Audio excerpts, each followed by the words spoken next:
This channel does not promote any violent, harmful, or illegal activities. All content provided by this channel is meant for an educational purpose only. দেখুন, সুকান্ত মজুমদার এখনও বিজেপির রাজ্য সভাপতি আছেন, বললেন তো, শুনলেন যে এখনও পর্যন্ত তাকেই দায়িত্বে রেখে দেওয়া হয়েছে। কিন্তু বিজেপিতে নর্মালি এক পদে দুজনকে রাখার প্রথা খুব বেশি নেই। তেলেঙ্গানাতে আমরা দেখেছি কিষেন রেড্ডি আছেন, কিন্তু সেটা বাদ দিয়ে আমরা খুব বেশি দেখিনি। অমিত শাহকে কেন্দ্রীয় স্বরাষ্ট্রমন্ত্রী করার পর জেপি নাড্ডাকে জাতীয় সভাপতি করা হয়। তেমনি সুকান্ত মজুমদার কেন্দ্রীয় মন্ত্রী হওয়ার পর বাংলায় হয়তো তার জায়গায় কেউ না কেউ আসবেন। এটা নিয়ে জল্পনা চলছে, কে হতে পারেন সেটা নিয়েও জল্পনা তুঙ্গে। দেখুন, দিলীপ ঘোষ তিনি ফিরতে আগ্রহী, শুভেন্দু অধিকারী হতে পারেন, কিন্তু তিনি আবার বিধানসভায় বিরোধী দলনেতার পদে রয়েছেন। এছাড়াও চর্চায় রয়েছে পুরুলিয়ার দুবারের সাংসদ জ্যোতির্ময় সিং মাহাতোর নাম, মহিলা মুখ হিসেবে লকেট চট্টোপাধ্যায়ের নামও জল্পনায় ভাসছে, তিনিও লড়াকু নেত্রী। ঘুরপাক খাচ্ছে ওই আলিপুরদুয়ারের সাংসদ মনোজ টিগ্গার নামও। মানে মোদ্দা কথা হচ্ছে, আজকে হোক বা কাল সুকান্তর জায়গায় কেউ না কেউ আসবেন, হয়তো এই জল্পনাটা চারপাশে ছড়িয়ে গেছে। কাগজে কলমে সুকান্তর পদোন্নতি হলো, রাজ্যের থেকে তিনি দিল্লিতে গেলেন, মন্ত্রী হলেন, কিন্তু হলেন প্রতিমন্ত্রী। রাজ্যে তৃণমূল কাউকে প্রতিমন্ত্রী করলে Suvendu Adhikari half pant minister বলেন। এবার তৃণমূলের লোকেরাও তেমন বিদ্রুপ কিন্তু করতে পারে, কারণ প্রতিমন্ত্রী পদটা বহু ক্ষেত্রেই বিশেষ কিছু করার থাকে না। শান্তনু ঠাকুরও তিনি দ্বিতীয় দফায় আবার প্রতিমন্ত্রী হয়েছেন, সেই জাহাজ দপ্তরেই আছেন। এবার তাকে পূর্ণমন্ত্রী করা হবে কিনা এটা নিয়ে প্রশ্ন উঠেছিল, কিন্তু যেহেতু রাজ্য সভাপতিকে প্রতিমন্ত্রী করা হচ্ছে, তাই শান্তনুরও হয়তো প্রমোশন আটকে রয়েছে। এবার সুকান্ত শিক্ষা আর উত্তর পূর্বাঞ্চলের মন্ত্রকের প্রতিমন্ত্রী, অর্থাৎ বাংলায় পূর্ণমন্ত্রীর ভাগ্যে এবারও খরা।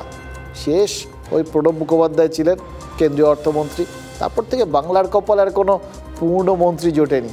এবং মজার ব্যাপার হচ্ছে, তৃণমূল এটাকেও বাংলার প্রতি বঞ্চনা হিসেবেই দেখছে। প্রথমে তো আমি মাননীয় প্রধানমন্ত্রীকে ধন্যবাদ জানাই।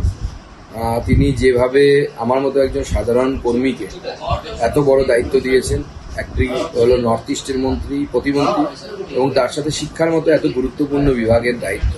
আমি চেষ্টা করব আমার নিজের যতটুকু সামর্থ্য আছে সেই সামর্থ্য দিয়ে পুরো মোদিজির যে প্রকল্প আছে বা মোদিজির যে লক্ষ্য আছে, মিশন ভিশন আছে, তাকে সামনের দিকে এগিয়ে নিয়ে যাওয়া, তথা জেলা সহ পশ্চিমবঙ্গের জন্য শিক্ষা ব্যবস্থাটাকে, পশ্চিমবঙ্গের শিক্ষা ব্যবস্থা তো শেষ, সেটাকে কেন্দ্রের তরফ থেকে যতটা করা যায় সেটা আমরা করার চেষ্টা করি। 2014 সাল থেকে 2024 বাংলা থেকে একজনও পূর্ণমন্ত্রী করার উপযুক্ত কাউকে মনে করা নেই। বাংলায় নিজের দলটাকেও সম্মান না দেয়া, মানুষ দেবে কেন সেই বিজেপিকে সম্মান? বারবারই বিজেপি বাংলাকে বঞ্চনা করে। ইতিপূর্বে আমরা দেখেছি 2014 বলুন, 2019 বলুন, কি বাংলা থেকে কটা পূর্ণমন্ত্রী ছিল। বিজেপির কে মন্ত্রী হলেন না মন্ত্রী হলেন তাতে রাজ্যের মানুষের কিছু এসে যায় না। রাজ্যের মানুষ জানতে চায় রাজ্যের জন্য কেউ কাজ করবে কিনা।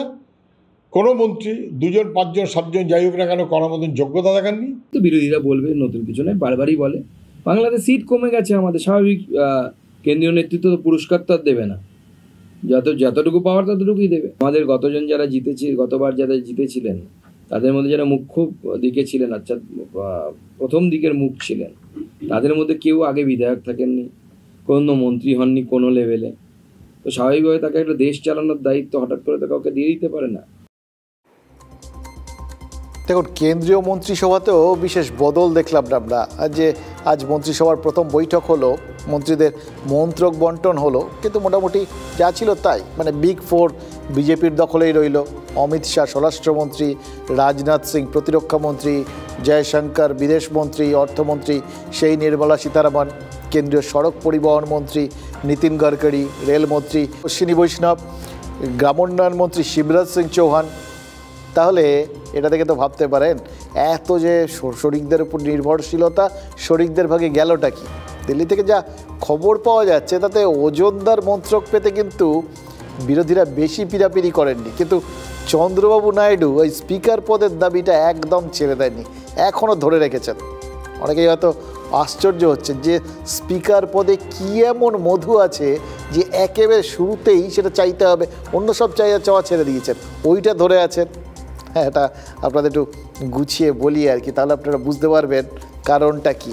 দেখুন, অটল বিহারী বাজপেয়ী সরকারের সময়ও ওই এনডিএর শরিক টিডিপি থেকেই স্পিকার হয়েছিলেন জিএমসি বালাযোগী সেই সময়। এবার 1999-এ অনাস্থা প্রস্তাবের জেরে যখন বাজপেয়ী সরকারের পতন হয় তখন কিন্তু অধ্যক্ষের আসনে ছিলেন এই বালাযোগী। তখন সদ্য ওড়িশার মুখ্যমন্ত্রী হচ্ছেন কংগ্রেস সাংসদ গিরিধারী গোমাং।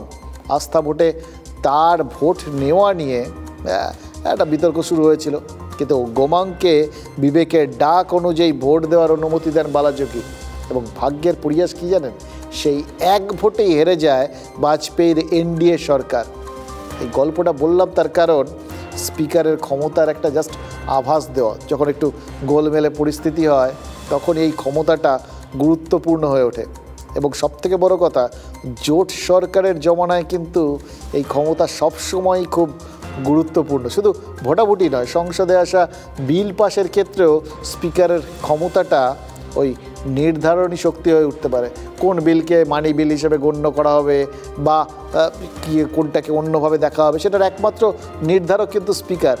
এই যেরকম আধার আইন 2016 সালে পাশ করাতে একে মানি বিল হিসেবেই লোকসভায় পেশ করেছিল মোদী সরকার। আর মানি বিল হওয়ার কারণেই আধার বিল আর রাজ্যসভায় পাশ করানোর দরকার হয়নি। বুঝতে পারছেন তো জোট সরকার পরিচালনায় স্পিকারের ক্ষমতা কতটা থাকবে। তৃতীয় মোদী সরকারের জমানায় স্পিকারের পদটা আরও গুরুত্বপূর্ণ হয়ে উঠতে পারে আরও একটা কারণে। দেখুন, 10 বছর পর সরকার গঠনের জন্য যে ম্যাজিক ফিগার, সেটা তো ছুঁতে পারেনি কোনো দল। ভারতের সংসদের ইতিহাসই বলে দেয় এই সময়টাতেই না ভীষণভাবে মাথাচাড়া দিয়ে ওঠে ওই আয়ারাম গয়ারামের রাজনীতি, অর্থাৎ দল ভাঙার খেলা। আর কে না জানে যে পার্লামেন্টের ফ্লোরে সেই ভাঙা গড়ার খেলায় এক এবং একমাত্র রেফারি কে, সেটা সবাই জানেন, ওই স্পিকার। দলত্যাগ বিরোধী আইনের প্রয়োগের সম্পূর্ণ ক্ষমতাও তো সেই স্পিকারের হাতেই। সেটা আমাদের রাজ্যেও আপনারা বুঝতে পেরেছেন বিধানসভার ক্ষেত্রে। ফলে এইরকম পরিস্থিতিতে লোকসভায় তার কতটা উপযোগিতা বুঝতে পারছেন, এবং নিশ্চয়ই বুঝতে পারছেন যে 10 বছর পর দেশে জোট সরকার গঠনের আগেই নিজেদের দর বুঝে কেন স্পিকার আসনটা আগে ভাগেই চেয়ে রেখেছেন ঝানু রাজনীতিক চন্দ্রবাবু নাইডু।